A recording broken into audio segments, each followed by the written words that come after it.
Assalamualaikum warahmatullahi wabarakatuh. Selamat pagi anak-anak. Hari ini adalah hari pertama kita mulai pembelajaran daring kita. Namun, sebelum kita mulai, berdoa terlebih dahulu ya. Berdoa mulai. Berdoa selesai. Anak-anak, kalian akan mempelajari tema 1 organ gerak hewan dan manusia, subtema 1 organ gerak hewan pada pembelajaran ke-1. Nah, anak-anak, di masa pandemi seperti ini, jangan lupa untuk menjaga kesehatan kalian dengan makan makanan bergizi, istirahat yang cukup, dan tentunya jangan lupa untuk menerapkan gerakan 5M, yaitu 1. Memakai masker, 2. Menjaga jarak, 3. Mencuci tangan menggunakan sabun, 4. Menghindari kerumunan, dan yang kelima adalah mengurangi mobilitas. Untuk motivasi hari ini, anak-anak, barang siapa bersungguh-sungguh, maka dia akan mendapatkan kesuksesan.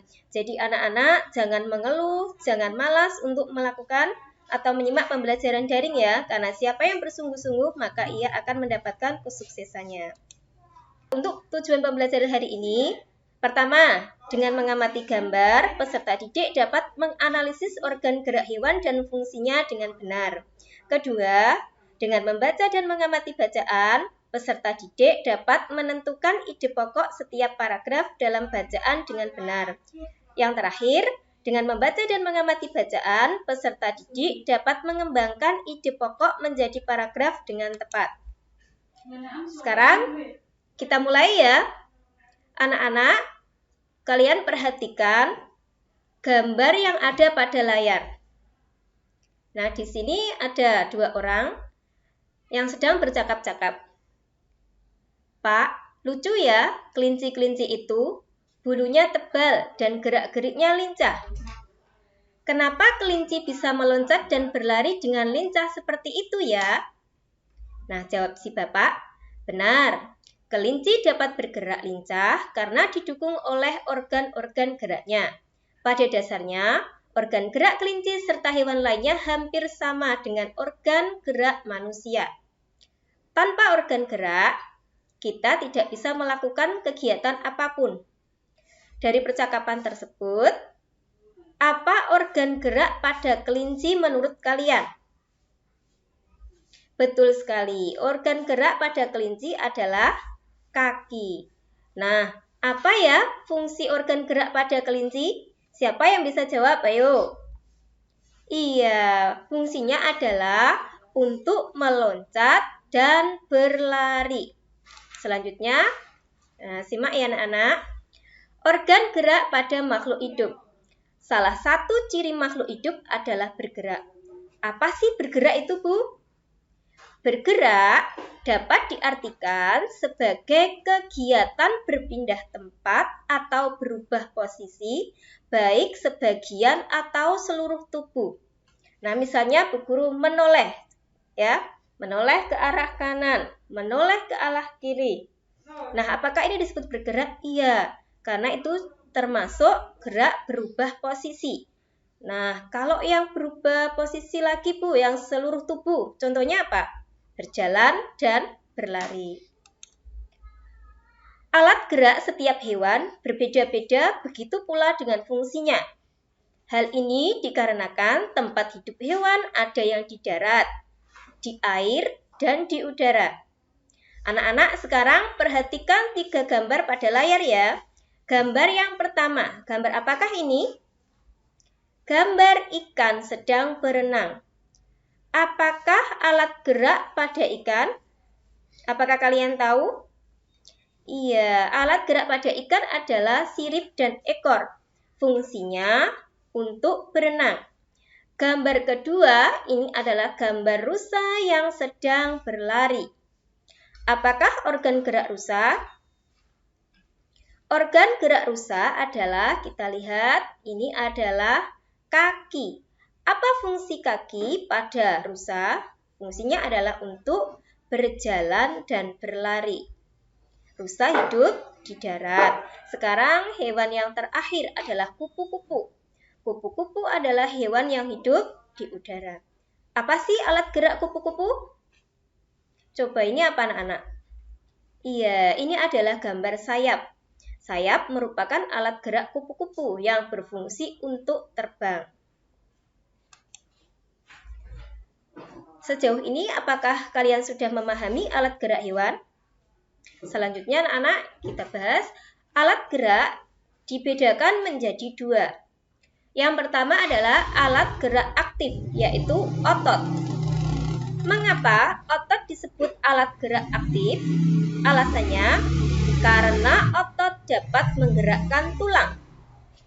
Yang kedua, alat gerak pasif, yaitu tulang. Mengapa tulang disebut alat gerak pasif? Alasannya adalah karena tulang tidak dapat bergerak sendiri. Jadi tulang itu bisa bergerak karena otot yang melekat pada tulang. Berikutnya, alat-alat gerak yang bekerja sama melakukan pergerakan sehingga membentuk suatu sistem disebut sistem gerak. Contoh sistem gerak. Nah, ini anak-anak, komponen sistem gerak pada manusia terdiri atas tulang, otot, dan sendi. Jadi ketiganya bekerja sama melakukan pergerakan sehingga membentuk suatu sistem yang disebut sistem gerak. Selanjutnya, anak-anak perhatikan teks yang sudah tampil di layar ini. Ya, kita baca dulu. Organ gerak manusia dan hewan. Kita bahas pada paragraf yang pertama dulu.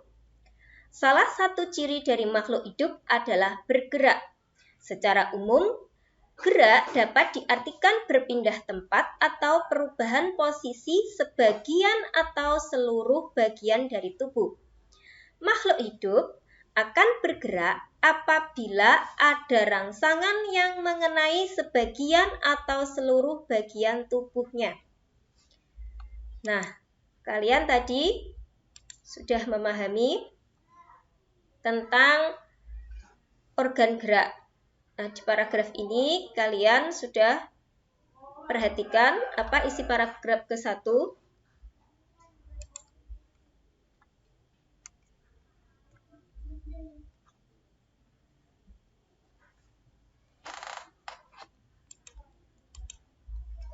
Nah, anak-anak, mengingat tadi paragraf yang sudah kita bahas tadi, kita akan membahas tentang ide pokok bacaan. Apa sih Bu ide pokok itu? Ide pokok atau pikiran pokok adalah gagasan yang mendasari suatu bacaan. Dalam setiap paragraf terdapat kalimat utama dan kalimat penjelas. Pikiran pokok atau ide pokok terdapat dalam kalimat utama. Jadi, dalam suatu paragraf terdapat kalimat utama ya, yang terdapat ide pokok di dalamnya, dan yang kedua adalah kalimat penjelas. Apa sih Bu kalimat penjelas itu? Kalimat penjelas adalah kalimat yang menjelaskan tentang ide pokok yang terdapat pada kalimat utama tersebut. Nah, anak-anak, paragraf dibedakan menjadi 3. 1. Paragraf deduktif. Kalian perhatikan paragraf deduktif. Apa paragraf deduktif? Paragraf yang ide pokoknya terletak di awal paragraf. Ya, diingat-ingat, deduktif di awal paragraf. Yang kedua adalah paragraf induktif. Apa itu paragraf induktif? Paragraf yang ide pokoknya terletak di akhir paragraf. Diingat-ingat, induktif di akhir paragraf. Dan yang ketiga adalah paragraf deduktif induktif. Apa itu paragraf deduktif induktif? Paragraf yang ide pokoknya terletak di awal dan di akhir paragraf.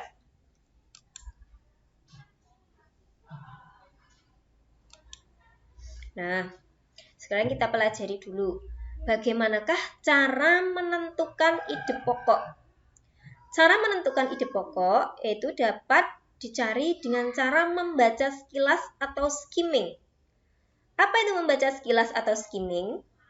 Adalah suatu teknik membaca dengan cepat dan sekilas untuk mencari ide pokok suatu bacaan.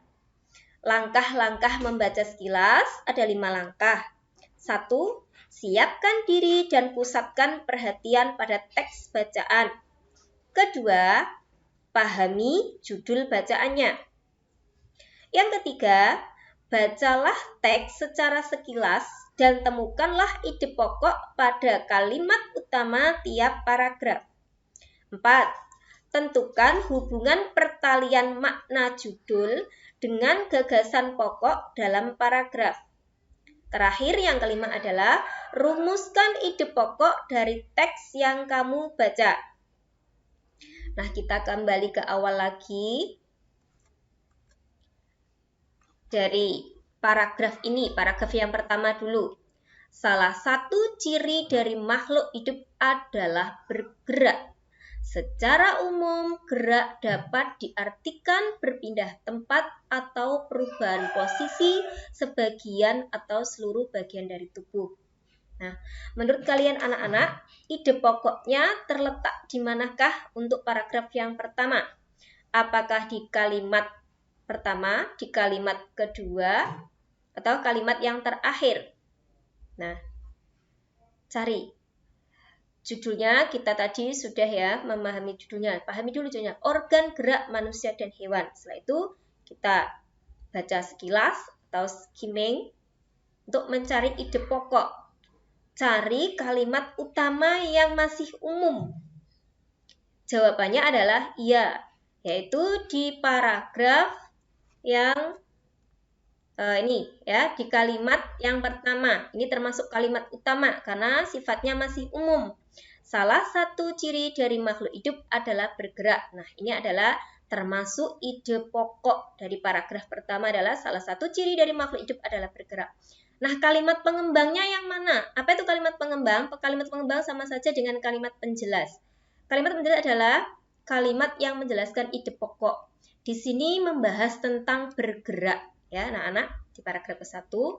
Terus di kalimat kedua menerangkan apa itu gerak. Kita baca secara umum, gerak dapat diartikan berpindah tempat atau perubahan posisi sebagian atau seluruh bagian dari tubuh.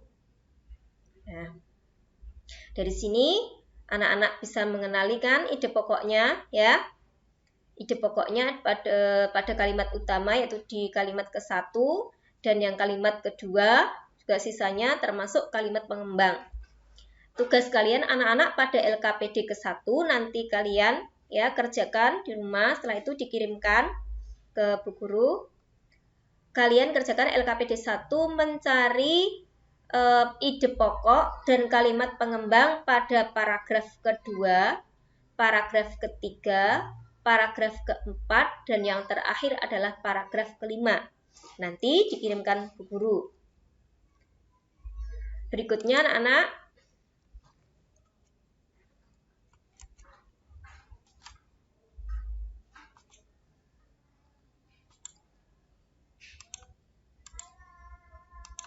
nah, pada LKPD kedua, ya tadi sudah kita bahas semuanya. Tugas kalian pada LKPD kedua adalah menulis, yaitu mengembangkan ide-ide pokok berikut menjadi sebuah paragraf. Kalian diberikan 3 ide pokok, masing-masing ide pokok ini nanti kalian kembangkan menjadi sebuah paragraf. Yang pertama ide pokoknya adalah organ gerak terdiri atas 2 macam. Kalian kembangkan ide pokok ini ya, didukung dengan kalimat penjelas-penjelas nanti. Kalian uraikan menjadi sebuah paragraf. Ini juga sama. Ini ide pokok. Paragraf kedua adalah organ gerak banyak sekali fungsinya. Tadi kita sudah mempelajari organ gerak hewan. Banyak sekali kan? Setiap hewan mempunyai alat gerak yang berbeda. Begitu juga dengan fungsinya. Nanti kalian berikan kalimat penjelas pada ide pokok paragraf kedua ini. Yang terakhir adalah tanpa organ gerak manusia tidak dapat bergerak. Silahkan kalian kembangkan ide pokok ini ya dengan didukung kalimat-kalimat penjelas yang relevan dan sesuai dengan ide pokok. Berikutnya anak-anak, apakah kesimpulan yang telah kalian pelajari hari ini? Hari ini kita belajar apa saja anak-anak? Ya, yang pertama adalah organ gerak dan fungsinya. tadi kita sudah mempelajari ya, organ gerak hewan itu berbeda-beda sesuai dengan tempat hidupnya. Ada yang tadi di darat, contohnya rusa. Organ geraknya berupa kaki, fungsinya untuk berjalan dan berlari. Organ gerak ikan yang hidup di air berupa ekor dan sirip, fungsinya untuk berenang. Dan yang terakhir tadi kita sudah bahas adalah organ gerak kupu-kupu yang hidup di udara adalah sayap. Nah, fungsinya untuk terbang. Pengertian ide pokok. Tadi apa anak? Iya, ide pokok adalah apa?